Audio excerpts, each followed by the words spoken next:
ஓம் நம சிவாய. அனைவருக்கும் வணக்கம். ஜெய் ஸ்ரீராம். 500 வருடத்துக்கு அப்புறம் நடந்த அயோத்திய ராமர் கோவில் மகா கும்பாபிஷேகம் சொல்ல முடியாத அளவுக்கு எனக்கு சந்தோஷத்தை கொடுத்துருக்கு. பகவான் பாருங்க, இங்கேருந்து எனக்கு அயோத்தியா என்னோட இல்லத்திலேருந்து கிட்டத்தட்ட 3500 கிலோமீட்டர். தனி பெண்ணா போயிட்டு வந்திருக்கேன். ரொம்ப சந்தோஷமாக இருக்குது. நான் இந்த மகா கும்பாபிஷேகத்துக்கு போகணுமோ இல்லை வேண்டாமா என்ற எந்த ஒரு பிளானும் கிடையாது. ஒரு விசேஷத்துக்கு போயிட்டு வந்து நான் என்னோடய இல்லத்தில் உட்கார்றேன். மனசுக்கு ஏதோ ஒரு வழியை கொடுக்குது. என்னன்னு தெரியல, சொல்ல தெரியாத ஒரு வேதனை ஏதோ பண்ணுது உடம்புக்கு. என்னால் சொல்ல முடியல. அம்பாள் வேடமிடும்போது என்னோட உடலில் என்ன மாற்றம் இருந்துச்சோ அன்றைய ஒரு நாள் என்னோட இல்லத்தில் உட்காரும்போது அதே மாற்றம் தான். என்னால் முடியலை. உடனே என்னோட சகோதரருக்கு கால் பண்ணுறேன்.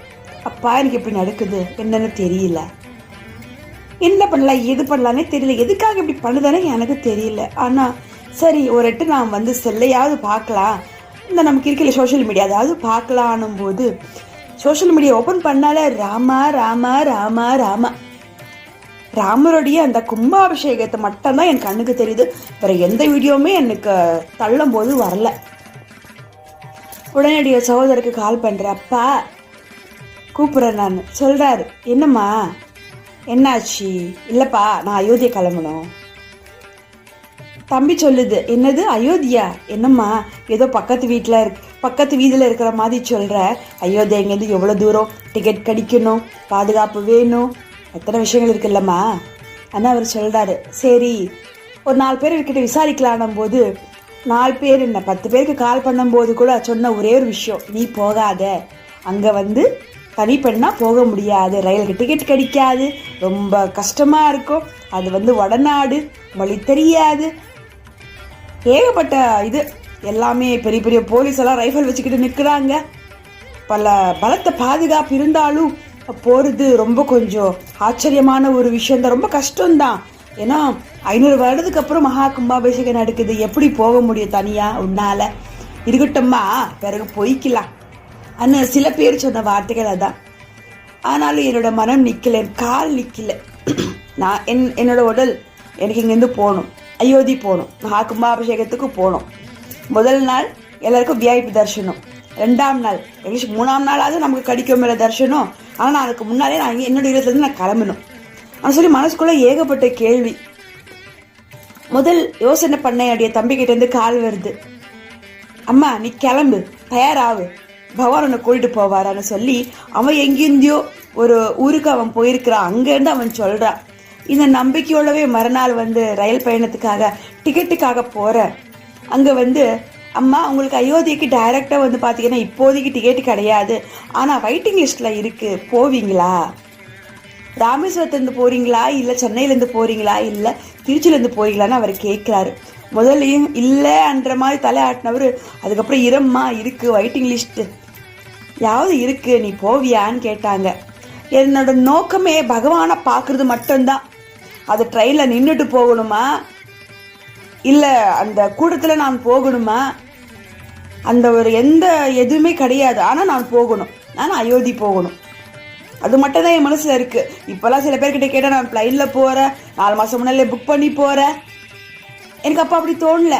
எனக்கு ஒரே நோக்கம்தான், ராமரை பார்க்க போகணும். நீங்கள் ரயிலில் என்னை கூட்டிகிட்டு போகணும், நான் நின்றுட்டு போனாலும் சரி, இந்த கூட்டத்துலேயே இப்படியே போனாலும் சரி, ஆனால் போய் நோக்கம் ஒன்று தான், போய் என்னோட ராமரை பார்க்கணும். இது மட்டும் தான் என் மனசில் இருந்தது. சொல்லி வச்ச மாதிரி எனக்கு திருச்சியிலேருந்து அயோத்திக்கு வெயிட்டிங் லிஸ்ட்டில் டிக்கெட் கிடைக்குது. பாருங்க, பகவான் எதுக்கு எனக்கு திருச்சியிலேருந்து ஏன் ட்ரெயின் கிடைக்கணும், சென்னையிலேருந்து கிடைக்கல, பிறகு சொல்லக்கூடிய அழகான ராமேஸ்வரம் இருந்தும் கிடைக்கல, ஆனால் திருச்சியிலேருந்து ட்ரெயின் இருக்குமான்னு அவர் சொன்னார். சொன்ன உடனே எனக்கு வந்து ஒரு வார்த்தையும் நான் இல்லை வேண்டாம் எதுவுமே சொல்லலை. அன்னை புக் பண்ணிவிடுங்க சார், புக் பண்ணிவிடுங்க சார்ன்னு சொல்லிட்டு அவங்க புக் பண்ணிட்டாங்க. பிறகு அந்த டிக்கெட் கொண்டு வந்து என் கையில் பார்த்த உடனே எனக்கு அவ்வளோ ஒரு சந்தோஷம். நான் அயோத்தி ராமரை பார்க்க போகிறேன், என் அப்பன் பகவானை பார்க்க போகிறேன். 500 வருடத்துக்கு அப்புறம் என்னுடைய அப்பா, அவங்க அப்பா, அவங்க அப்பா, அவங்க அப்பான்னு சொல்லி கிட்டத்தட்ட 7-8 தலைமுறை பார்க்காத ஒரு விஷயத்த இந்த அந்த ஜீல்லேருந்து வந்த இந்த பிறப்பில் பிறந்த என்னுடைய இந்த காலத்தில் நடந்த மகா கும்பாபிஷேகத்தில் ஸ்ரீராமரை பார்க்க 500 வருடத்துக்கு அப்புறம் என்னோட முன்னோர்களை நினைத்து என்னோட குலசாமியை நினைத்து நான் போக போகிறேன் போது அந்த டிக்கெட் பார்க்கும் போது எனக்கு அவ்வளோ ஒரு சந்தோஷம்.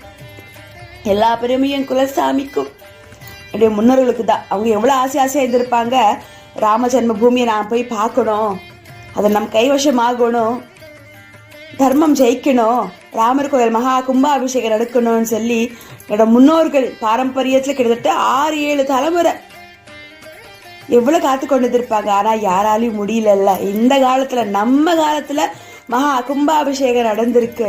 அதுக்கு நாம் போகாமல் இந்த போகாமல் இருந்தால் எப்படின்னு சொல்லி மனசுக்குள்ளே அவ்வளோ எனக்கு தோணினாலும், ஆனால் எனக்கு டிக்கெட் கிடச்சது, அதுலேயும் திருச்சிலேருந்து டிக்கெட் கிடச்சது மகாபாகியமாக நினச்சேன்.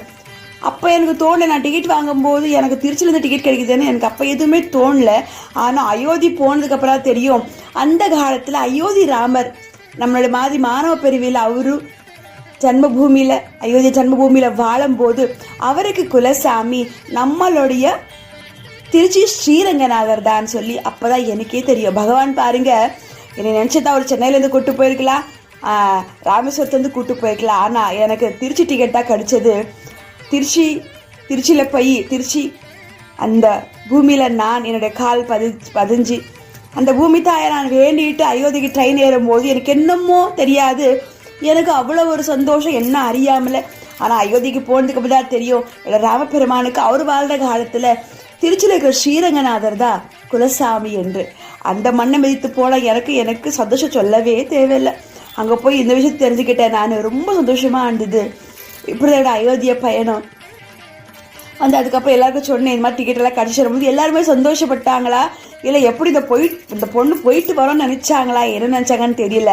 ஆனால் என்னுடைய ஆன்மீக பயணமாக அயோத்தியத்தை நோக்கி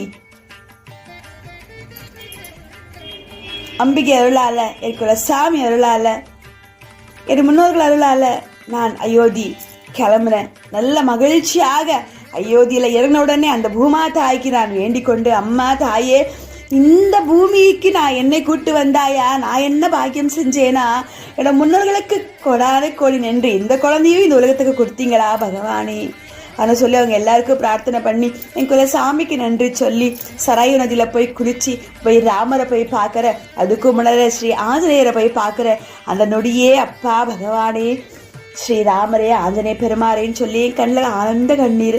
ஆஞ்சநேய பகவானை பார்த்துட்டு பிறகு ஸ்ரீராமரை அயோத்தி ராமரை பாலராமரை போய் பார்க்க போற அன்னிக்கே பகவானே என் ஜன்ம சார்த்தகம் என்று சொல்லி என் கண்ணிலேருந்து வந்த கண்ணீருக்கு விலை மதிக்கக்கூடியாத அந்த கண்ணீருக்கு வேல்வி இல்லை.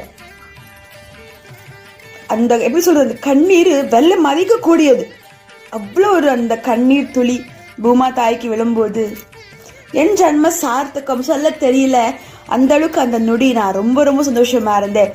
ஜெயிச்சு தனி பெண்ணா 3500 கிலோமீட்டர் என்னோட இல்லத்திலேருந்து ஒரு தனி பெண்ணா போய் ஜெயிச்சு ஜண்டையை தங்கியும் சொல்லிட்டு தான் வந்தேன்.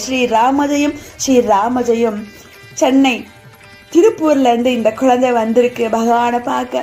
500 வருடத்துக்கு அப்புறம் நடந்த இந்த மகா கும்பாபிஷேகத்தில் இந்த தெய்வ குழந்தை கூட்டிகிட்டு வந்தவங்க எல்லாருக்கும் கோடானு கோடி நன்றி என்று சொல்லி அங்கிருந்து மீண்டும் சந்தோஷத்துடன் வெற்றியுடன் என் முருகப்பெருமான் மாபெரும் வெற்றியை கொடுத்தாரு. ஸ்ரீ பாலராமரை பார்த்து கொண்ட இல்லத்துக்கு என்னோட இல்லத்துக்கு மாபெரும் வெற்றியுடன் என்னோட இல்லத்துக்கு வர என்னுடைய தம்பி எனக்கு ஆரத்தி எடுத்து உள்ள கூட்டிட்டு வராங்க. ஸ்ரீராமரை நினைச்ச அன்றைய ஒரு நொடி நான் சந்தோஷம் என்ற மழையில நினைஞ்சேன். ரொம்ப ரொம்ப ரொம்ப சந்தோஷமா இருந்தது. இந்த ஒரு அழகான விஷயத்தை உங்ககிட்ட நான் ஷேர் பண்ணிக்கிட்டேன். அயோத்திக்கு நீங்களும் போயிட்டு வாங்க, முடிஞ்சா 48 நாள் மண்டல பூஜைக்குள்ள போயிட்டு வாங்க. பகவானுடைய பரிபூர்ண ஆசீர்வாதம் உங்களுக்கு கிடைக்கிட்ட போன நான் பிரார்த்திக்கிறேன். ராமநாமத்தை சொல்வது கோடி புண்ணியம், அதை நாம் கேட்பது கோடி புண்ணியம். இந்த என்னுடைய ரயில் பயணத்தில் சொல்றதுக்கு நிறைய விஷயங்கள் இருக்கு. மீண்டும் அடுத்த வீடியோவில் நான் நிறைய விஷயம் உங்ககிட்ட நான் கலந்துக்கிறேன், பகிர்ந்துக்கிறேன். ஜெய் ஸ்ரீராம். ராமநாமமே போற்றி போற்றி. உங்களுடைய அன்பு தெய்வ மகள் என் விகாஷினி. இந்த வீடியோ உங்களுக்கு பிடிச்சிருந்தா ஒரு 2 பேருக்கு ஷேர் பண்ணி விடுங்க. வெற்றிவேல் முருகன். நமச்சிவாய.